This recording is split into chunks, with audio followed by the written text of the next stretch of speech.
Hello दोस्तों, आए एक नए वीडियो में आप लोग का स्वागत है। आज हम क्लास 10 का कोऑर्डिनेट ज्योमेट्री में आज सेक्शन फार्मूला के बारे में बता रहे हैं। ठीक है, देखिए सेक्शन फार्मूला होता क्या है। सेक्शन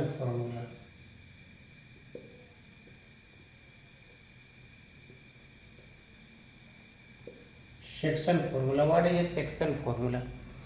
सेक्शन फार्मूला कहने का मतलब है कि कोई भी एक लाइन सेगमेंट गिवन रहेगा और इसके बीच में ही, ठीक है, ए बी के बीच में ही अगर एक पॉइंट हम पी लेते हैं और इसका कोऑर्डिनेट हम मान लेते हैं क्या है, एक्स वाई है, और ये जो ए पॉइंट है इसका कोऑर्डिनेट को x1 y1 और बी कोऑर्डिनेट बी का जो कोऑर्डिनेट होगा वो x2 y2। और ये जो पूरा लाइन सेगमेंट ए बी है, मान लीजिए कि ये m है और ये n है। करने का मतलब ये A P ratio P B that equal to M ratio n। ठीक है, ये गिवन है, यानी यहाँ से यहाँ तक m और यहाँ से यहाँ तक n, यानी ये और इसका रेशियो दिया हुआ है। क्या दिया हुआ है? रेशियो दिया हुआ है। तो बोल रहे इसका कोऑर्डिनेट क्या होगा, यानी x का वैल्यू क्या होगा और y का वैल्यू क्या होगा, ये हम लोग को फाइंड आउट करना है। हाँ, और एक बात याद रखना है कि ये जो पॉइंट है और ये पॉइंट है ये इसके बीच में है, तो इस तरह का जो सेक्शन फॉर्मूला होता है ये है हम लोग का इंटरनली है। ठीक है, जब ये इंटर माने आंतरिक अंदर में ही पॉइंट है, इंटरनली।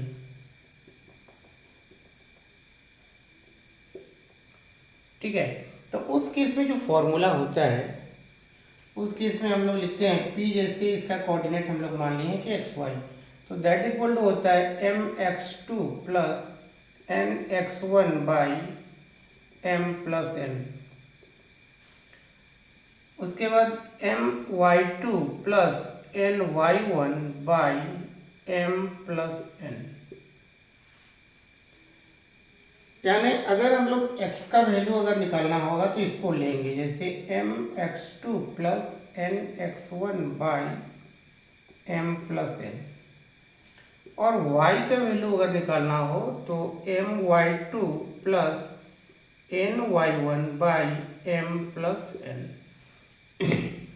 यानी इसको अगर लेते हैं तो इससे हम लोग का x कोऑर्डिनेट निकल जाएगा, यानी x का वैल्यू निकल जाएगा, और इसको अगर लेंगे तो y का वैल्यू निकल जाएगा।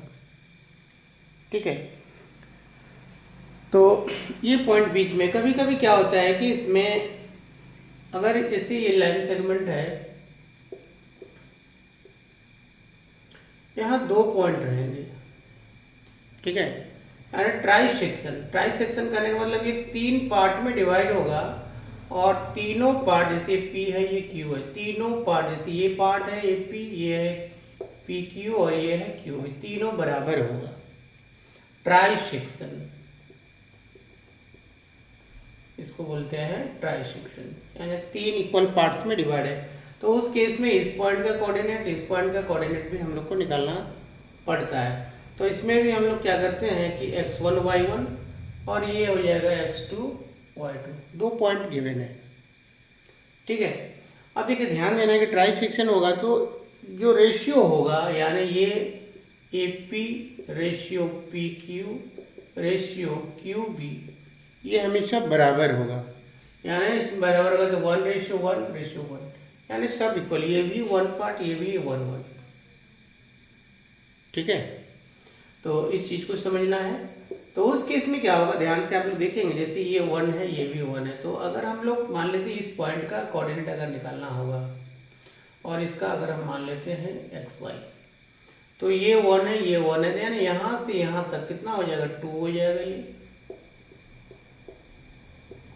और ये पार्ट 1 होगा। अब फाइनली क्या हो गया, यही फॉर्मूला यूज करेंगे, क्योंकि ये m पार्ट 2 है और n है 1, तो इस पॉइंट का कोऑर्डिनेट निकल जाएगा। यानी उसके लिए हम लोग कर सकते हैं, देखिए जब Q पॉइंट का निकालेंगे, Q पॉइंट का, कौन सा पॉइंट का, Q का, यानी फॉर्मूला वही रहेगा mx2 plus nx1 by m plus n, my2 plus ny1 by m plus n।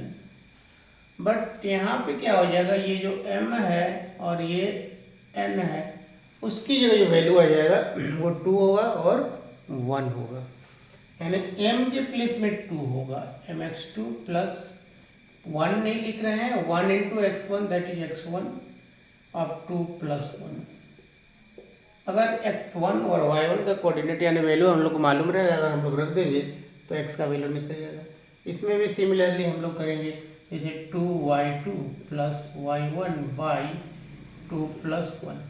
अगर इसमें भी हम लोग का जैसे ये y2 का और y1 का वैल्यू अगर पता रहेगा तो y का वैल्यू इजीली हम लोग कैलकुलेट कर पाएंगे, ठीक है। और एक तीसरा केस आता है। तीसरा केस में क्या होता है कि तीसरा केस में जैसे कोई एक लाइन सेगमेंट होगा, जैसे ए बी है और एक पॉइंट पी होगा, और ये पी जो होगा ना ये बिल्कुल मिडिल में होगा। कहाँ पे होगा? मिडिल में होगा। अब इन दैट केस क्या होता है कि मिडिल में अगर है तो इसका जैसे कोऑर्डिनेट x1 y1 और इसका कोऑर्डिनेट है x2 y2। मिडिल में है तो वेरी सिंपल, इसमें करना क्या है कि हम लोग जब x का वैल्यू निकालेंगे तो सिंपली हम लोग x1 प्लस x2 बाई 2 और y का जो वैल्यू निकालेंगे तो y1 प्लस y2 बाई 2, इससे हम लोग कैलकुलेट कर लेंगे। लेकिन ये कब? जब पॉइंट मिडिल में दिया हुआ हो तब, ठीक है। तो ये सेक्शन फॉर्मूला में अभी लेटेस्ट सिलेबस के अकॉर्डिंग जो एनसीईआरटी है उसके हिसाब से है, इंटरनली है। और उसके बाद एक आता है कि एक्सटर्नली, उसमें होता है कि पॉइंट जैसे ये लाइन सेगमेंट ए बी है, बट एक ये जो पॉइंट हम लोग इंटरनली पी में अंदर लेते थे पी पॉइंट को, अब ये पॉइंट यहाँ आ जाएगा। तो उस केस में जो रेशियो होगा, रेशियो जैसे ए पी और पी बी लेते थे, इसमें भी क्या करेंगे, ये रेशियो ये पूरा ये एम होगा ए पी, हाँ ए पी, ये ए पी एम होगा और पी बी ये जो है ये पार्ट ये होगा एन।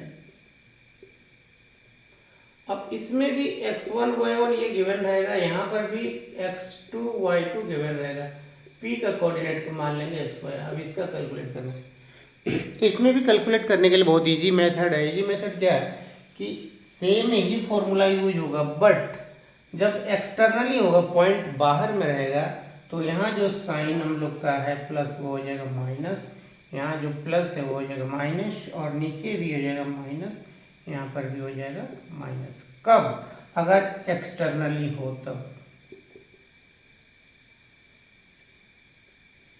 ठीक है। एक्सटर्नली यानी पॉइंट अगर बाहर हो।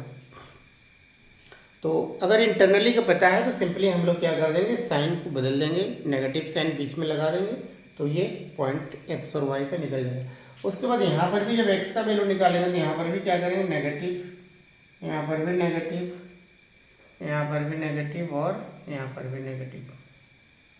तो ऑलमोस्ट ये सेक्शन फॉर्मूला में ये है, तीन बेसिक चीज़ है। अगर पॉइंट अंदर हो, इंटरनली हो, मिडिल में हो तो ये, और एक्सटर्नली हो तो जो इंटरनली में बीच में प्लस साइन लगाते थे वहाँ पे लगाएंगे नेगेटिव साइन, ठीक है।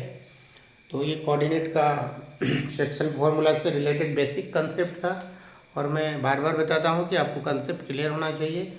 कंसेप्ट अगर क्लियर है तो you can solve question itself, खुद से बना सकते हैं, ठीक है। चलिए आज के लिए इतना ही। Thank you, have a nice day.